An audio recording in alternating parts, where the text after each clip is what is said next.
আবারও চলে আসলাম আরও একটা মাছ ধরার ভিডিও নিয়ে।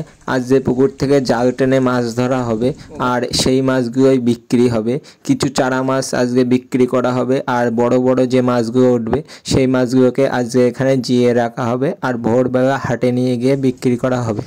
এখন পুকুরে জল অনেক বেশি, প্রায় 13-14 ফুট জল আছে, সেই জন্য মাছ খুব একটা উঠতে চায় না। সেই জন্য আজকে দুটো জাল একসঙ্গে জোড়া দেওয়া হয়েছে আর তার নিচে ইট বেঁধে দেওয়া হয়েছে, সঙ্গে বাঁশ দিয়েও চেষ্টা করা হচ্ছিল জালটা যাতে নিচে দিয়ে সব মাছ তোলা যায় আর মাছ বারবার নিচে দিয়ে বেরিয়ে যায়। রুই, মৃগেল, কাতলা, বড় বড় মাছ যেগুলো সেই মাছগুলো নিচে দিয়ে বেরিয়ে যায় আর ভাসা মাছগুলো সব ওঠে।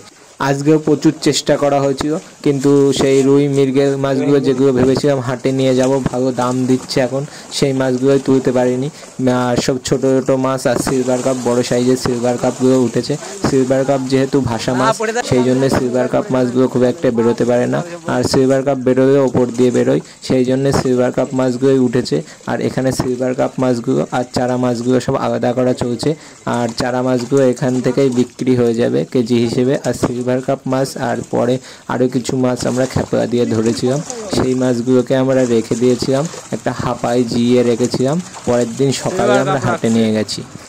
আজ মাছ খুব একটা বেশি ওঠেনি, এই যে কটা মাছ দেখা যাচ্ছে আজকে এই কটা মাছই উঠেছে। আর এই যে সিলভার কাপ মাছগুলো সাইডে রাখা হচ্ছে, ওই যে রাখা হচ্ছে, আর যেখানে রাখা হচ্ছে মাছ এই সাইডে একটা ছেলে বসেছিল যে আমাদের প্রতিদিন জাল টেনে দেয়, ওই ছেলেটাকে সাইডে বসিয়ে রাখা হয়েছিল, বলা হয়েছে যে ওখানে ধরে রাখতে, কিন্তু ও কি করেছে সাইড দিয়ে সব মাছ ছেড়ে দিয়েছে। যে কটা মাছও ধরা হয়েছিল কিছু মাছ ওর থেকেও বেরিয়ে গেছে। আর আগের ভিডিওতে আমি দেখিয়েছি আমাদের পুকুরে বেশ বড় বড় কাতলা, গ্লাস কাপ, ব্ল্যাক কাপ, রুই, বড় বড় মাছ আছে। তো সেই রুই মাছগুলো আর মৃগেল মাছগুলো আজকে হাটে নিয়ে যাওয়ার কথা ছিল, তো সেই মাছের একটা মাছও ওঠেনি।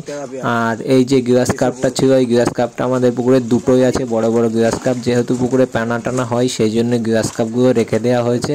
গ্লাস কাপগুলো আর এখন ধরছি না, আরও বড় করা হবে গ্লাস কাপগুলো। এর ভিতরে কিছু পরিমাণ জাপানি পুঁটি উঠেছিল, যদি কারোর পুকুরে এখন জাপানি পুঁটি বা সরপুঁটি যে যা বলে থাকে ওই পুঁটিগুলো থেকে থাকে, তো শীতের সময় সবাইকে বলবো পুঁটিগুলো তুলে দেওয়ার কথা, কারণ শীতের সময় এই মাছগুলো বাঁচে না, এই মাছগুলো মরে যাওয়ার সম্ভাবনা থাকে। তো সেই জন্য আজকে আমরা এই মাছগুলো সব তুলে দিয়েছি যে কটা ছিল, আর শীত আসার আগেই আমরা এই মাছগুলো অনেক তুলে দিয়েছি। 2-1টা মাছ এড়িয়ে ছিল, সেই মাছগুলো আজকে উঠেছে আর সেই মাছগুলোই আমরা আজকে তুলে দিলাম। আর নিচের থেকে অমিত একটা দেশি মাছ পেয়েছিল, দেশি পুঁটি যেগুলো, এই দেখো কত বড় সাইজের পুঁটি, আর এই পুঁটির এখনও ডিম রয়েছে, শীত শুরু হয়ে গেছে তাও পুঁটি মাছের ডিম হয়েছে। আর এই যে এখানে আমরা সিলভার কাপ রেখেছিলাম, আর এখানে সিলভার কাপ এই যে সব হাঁপায় রাখা হচ্ছে। এই মাছগুলো এখান থেকে এবার ঘাটে নিয়ে যাওয়া হবে, ঘাটে নিয়ে গিয়ে বাঁশ পুঁতে সব রেখে দেওয়া হবে, কালকে সকালে সব হাটে যাবে।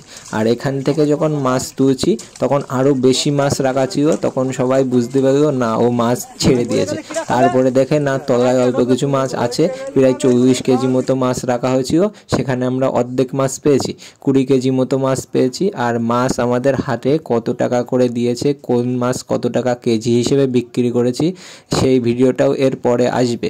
আমাদের এখানে ছোট থেকে একটা মাছের বাজার আছে, তো আমরা সেই মাছের বাজারেই সব আমাদের মাছ তুলি নিয়ে যাই বিক্রি করার জন্যে। আর সেই বাজারে ভিডিও আমি দেখাবো কত করে বিক্রি করেছি, তো সেই ভিডিওটা এর পরে আসবে। তো সেই ভিডিওগুলো দেখার জন্য আমার চ্যানেলটিকে সাবস্ক্রাইব করে রাখো। আর এই মাছগুলো অল্প কিছু মাছ ছিল, সিলভার কাপ মাছ, আর এরপরে আমরা খেপা দিয়ে মৃগেল মাছ আর আমেরিকান মাছ ধরেছি। নেক্সট ভিডিও ওই ভিডিওটাই আসবে, মৃগেল মাছ আর আমেরিকান মাছ ধরা।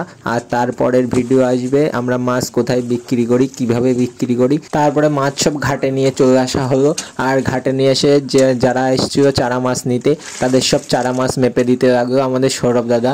আর আজকে বিধান জেঠু নেই, বিধান জেঠু ওই সাইডে জাল তুলছে, সেই জন্য সৌরভ দাদাই সব মাছ মেপে দিল। এরকম মাছ মাপা চলছে। আর পুঁটি মাছগুলো আমরা ভেবেছিলাম হাটে তুলে দেবো, কিন্তু যারা মাছ নিতে এসেছে ওরা বললো না আমরা পুঁটি মাছগুলো নেব, সেই জন্য আমরা পুঁটি মাছগুলো ওনাদের দিয়ে দিলাম। আর 2 হাঁড়িতে 8 কেজি 16 কেজি মোট চারা মাছ হয়েছিল। এই চারা মাছের ভিতরে প্রায় সমস্ত রকমের পোনা মাছ আছে, আর এর সঙ্গে মৌরলা মাছ মায়া যেগুলো ওইগুলো আমাদের পুকুরে হয়েছে, তো ওই মাছও কিছু গিয়েছে। আর তেলাপিয়া আর মনোপিয়া এই মাছগুলো আমাদের পুকুরে প্রচুর পরিমাণ হয়েছে, তো ওই মাছগুলো আলাদা করে নেবে বলছিল, তা আমরা একসাথেই এই মাছের সাথেই সব দিয়ে দিয়েছি। প্রথমে বলছিল 10 কেজি মাছ নেবে, তো আমরা বললাম আর কটা মাছ বেশি নিয়ে নিতে, যে কটা মাছ উঠেছে সব নিয়ে নিতে। তারপরে 16 কেজি মাছ নিল। আর এরা মাছগুলো ধানের ভুঁইয়ের ভিতরে একটা ছোট্ট মতো গর্ত আছে, সেখানে ছাড়বে। তো সেই গর্ততে ধান চাষ হয় না, জমিটা খুব নিচু, সেই জন্যে ওখানে সব মাছ ছেড়ে দেবে। যেহেতু জমি ফেরিয়ে রেখে লাভ নেই, সেই জন্যে ওখানে মাছ ছাড়বে।